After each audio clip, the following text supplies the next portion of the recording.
During this global pandemic, it's sometimes hard to remember that spring is happening right outside. And it's times like this that you can take opportunities to see all of the native and wild flowers, the dandelion, primrose, bluebell, and other wild plants, some edible and some highly toxic, so it is important you know exactly what you're doing.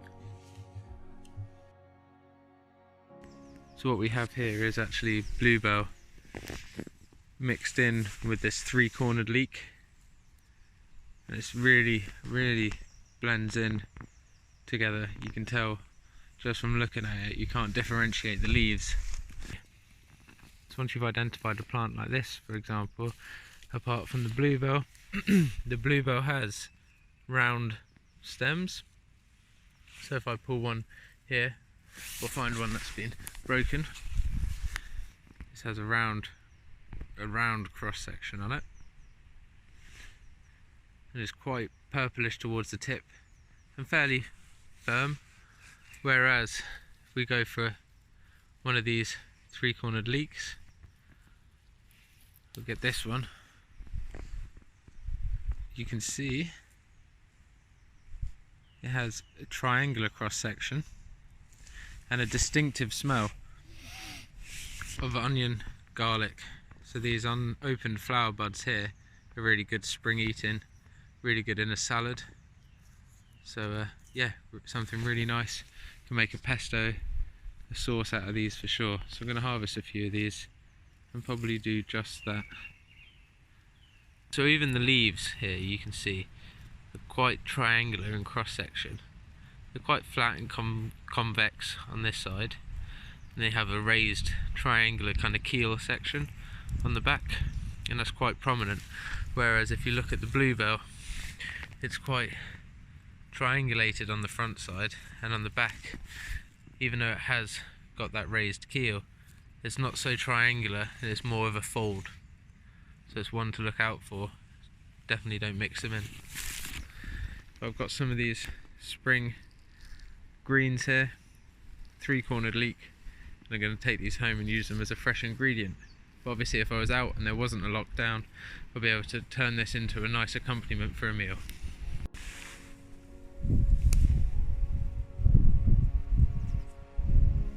After stumbling upon the snowbells, it was time to turn my attention back to the dandelion and the primrose, two specific plants that my partner and I were out to collect on our daily exercise.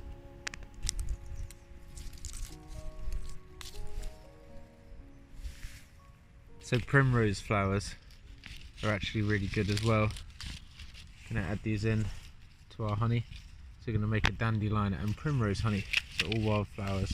You do add sugar, so it's not completely plant-based, so if you were living in the wild, you'd have to figure a way of getting a natural honey, natural sugar, sorry, such as honey. But then if you've got honey, you wouldn't need this stuff. But there's all sorts of really good uses for this. Obviously it's really good in flavour, and it's just something nice and of the season. Now primroses do flower between December and May, so being April, we're just at the kind of tail end of it. April the 19th, in fact, being Primrose Day. So we're going to go collect some more of these and then put this in with our bag of dandelions and keep going.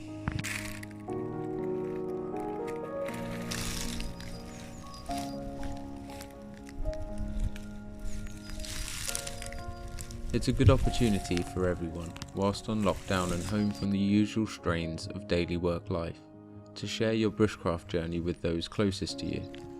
Tasks like this can be inclusive of everyone, and it can be valuable time spent making memories to look back on in a time of worry for so many. Plus, time outdoors in the woodlands and fields is never better spent. And the warmth was welcome after such a long winter, and it lifted spirits on a day like this.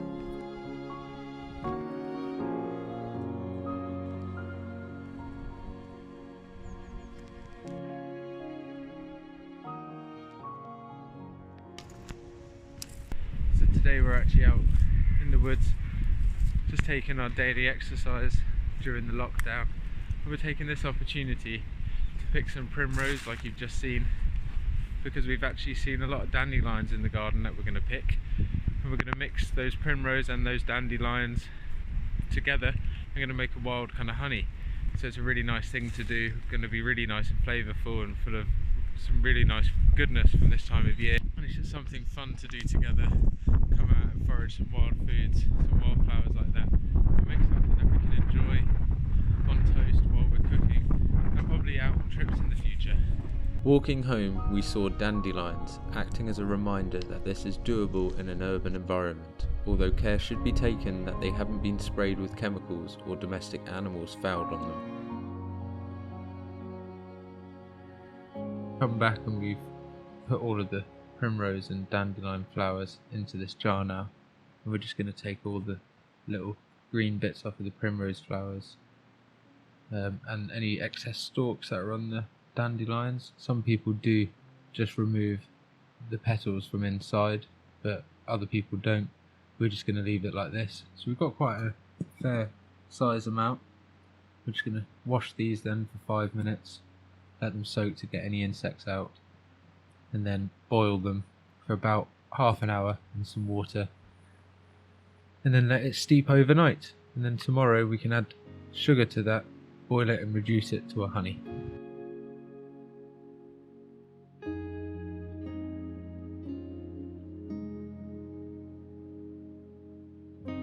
When making dandelion honey, some people remove the ray florets from the green section of the dandelion, as they can impart bitterness. Although with the addition of the delicate but sweet primrose flower, this wasn't anything for us to worry about.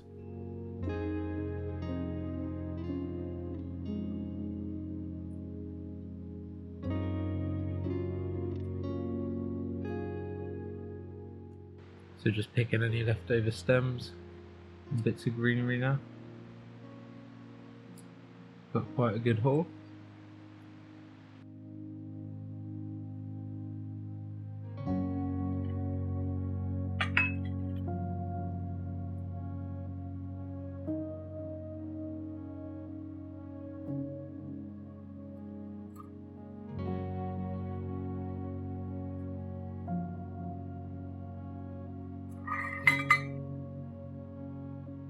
And that is why you do want to make sure that you wash these, because there's tiny little bugs in there. So this is a job that requires you to do it fairly quickly, just so they don't get everywhere. But a good antibacterial wipe after is great. So that's all our leftover waste from afterwards. So a fair amount, if you didn't go and pick it through. There's this primrose flower there actually. Huh. If you didn't go and pick all this through, that would all just be extra chlorophyll and kind of just waste that you wouldn't want in there. As with any basic cooking or baking, this calls for measure by ratio. I decided to use a regular cup measure, but this can be scaled up accordingly. 4 cups of the prepared floured head can be measured into a bowl, ready to wash and soak for 5 minutes to remove all of the bugs and small insects left inside.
After thoroughly washing and soaking the flowers for 5 minutes, they were strained and placed into the saucepan that we would use for the rest of the process.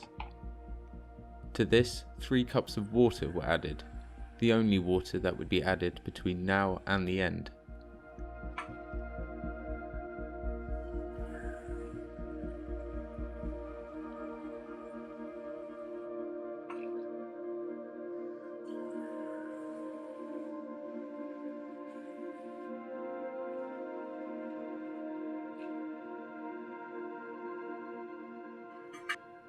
Two tablespoons of lemon were added to act as an acid to break down the natural sugars, but also behaves like a weak pectin or setting agent.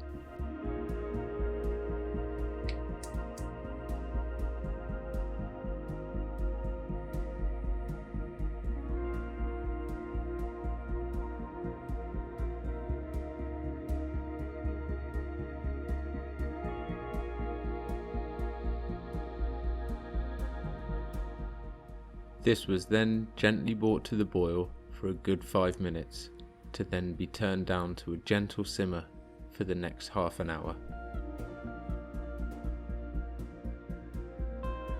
And the smell coming off this right now is very sweet. It's almost like a honey already. Really nice. So now this has been boiling for about a minute or two. Gonna let that simmer down for about 30 minutes and then steep overnight.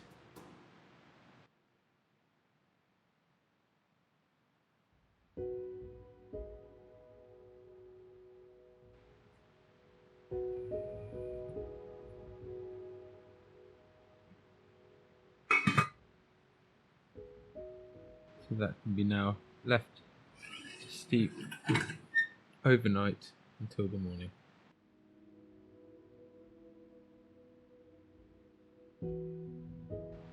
So it is now 12 hours later and these have been steeping, and the smell in that is so sweet, and it just smells exactly like honey right now. I'm not even joking, it smells exactly the same as honey. You can see it's obviously quite thin, but it's got that lovely golden colour to it, and the petals have really started to soak up all of that water. Or strain that through some cloth, really squeeze it out to get all of the goodness out of those petals and those flowers, and then boil that with some sugar. Some recipes for flower honeys suggest that equal parts of water and sugar should be used, although in my experience both of these flowers are plenty sweet enough, so I was keen to try just 3/4 of a cup less sugar, and will keep reducing this amount in the future to get the lowest added sugar content possible. 2 1/4 cups of sugar were measured out into a separate bowl, ready to add to the now well steeped tonic.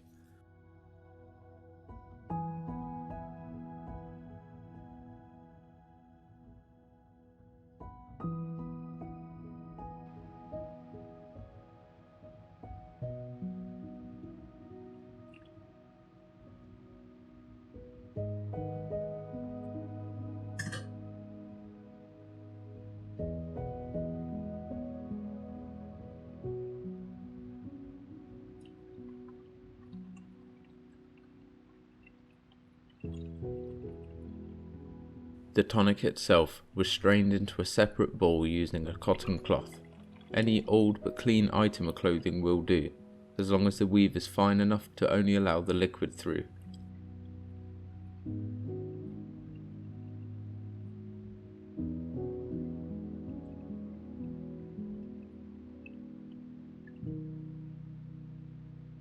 This can be wrung out until no more liquid remains, leaving a mulch that can be composted or simply discarded.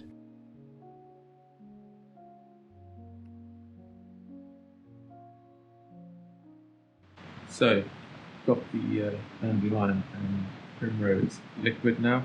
It's been steeping for a good 12 hours and we've just strained it out using a bit of an old cotton t-shirt. Something like that is perfect if you don't have a muslin bag. I'm going to boil this now with the sugar.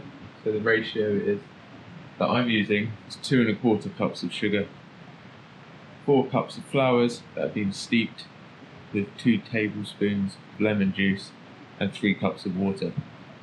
So now we're going to get that going, and then all you're doing is adding the water, warming it up, slowly at the beginning, and then you want to bring it to a gentle boil, really almost a simmer, and just let that start reducing down and keep checking the consistency on the cold plate. And as it starts to get about the thickness that you like your honey, then you can stop. And the perfect thing is you can go thicker or thinner, have it more like a syrup or whatever you want. So really amazed by this. I know Ellie's astounded, but the smell is just like honey. We just checked it next to a pot of honey, a jar of honey that we do have, and it's exactly the same. So really amazed with this kind of recipe, this mixture of the two, Dandelion and Primrose. So we're going to get ahead with that, and yeah, looking really forward to it.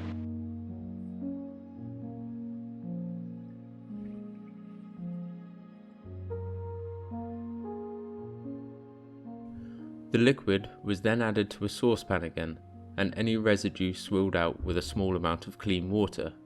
To this, the sugar was slowly added whilst it was heated and being stirred to fully dissolve.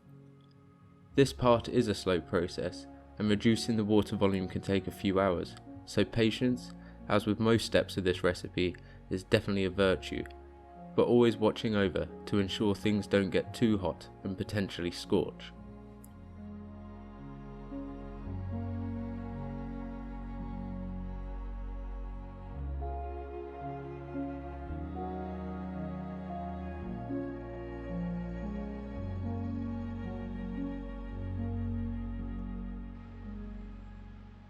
So we're starting to get some steam rising off that now.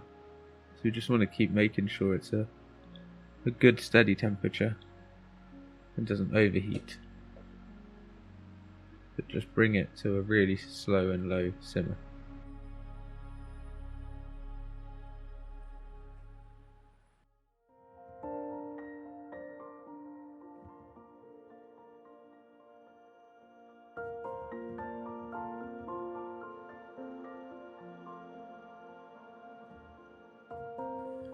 Already there was a syrup forming on the sides of the pan, a sign of what was to come, and also being a reminder of how the mixture was already slowly reducing.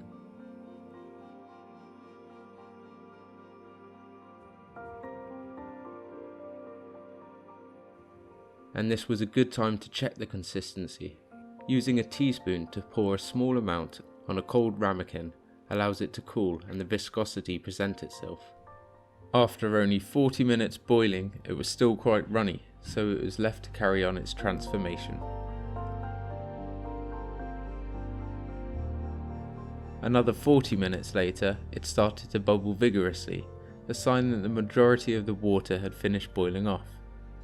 A quick test showed that it had a thick but still flowing texture, just like honey itself, and you could see a skin forming on it. It was looking perfect.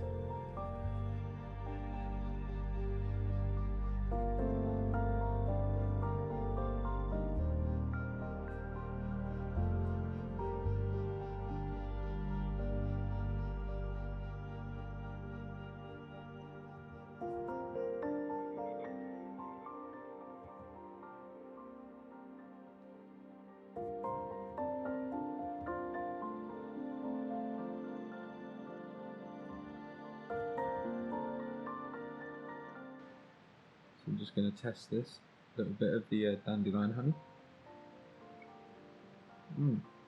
Springs up, and it is just like honey. Not really good honey. I really like that.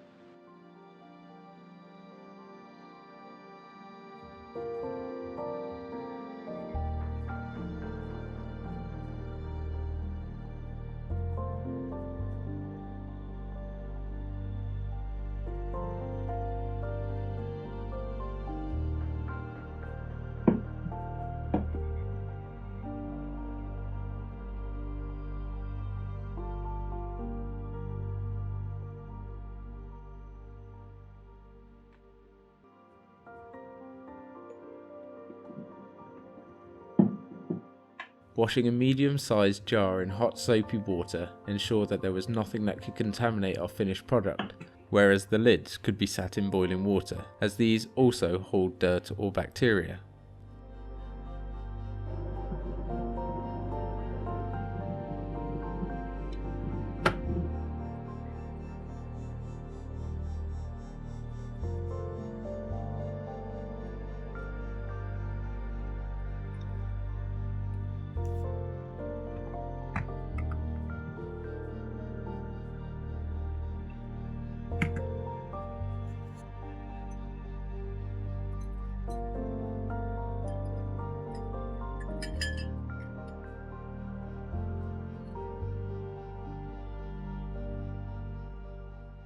With the jar clean and ready, it was time to pour the honey in, with a steady hand, taking care not to lose any over the counter, mind you.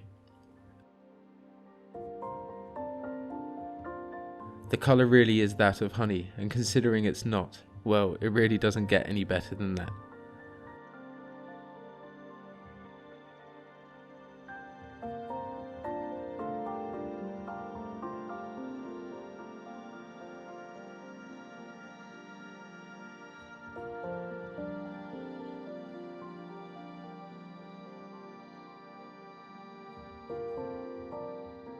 At this stage you can stir the honey to induce crystallization, and eventually, after doing that a few times daily, the result will be fully set, crystallized honey. So if that's your thing, don't forget to give it a go. But for now, drop me a comment below to let me know what you think if you end up making this, and until then, stay safe and see you next time.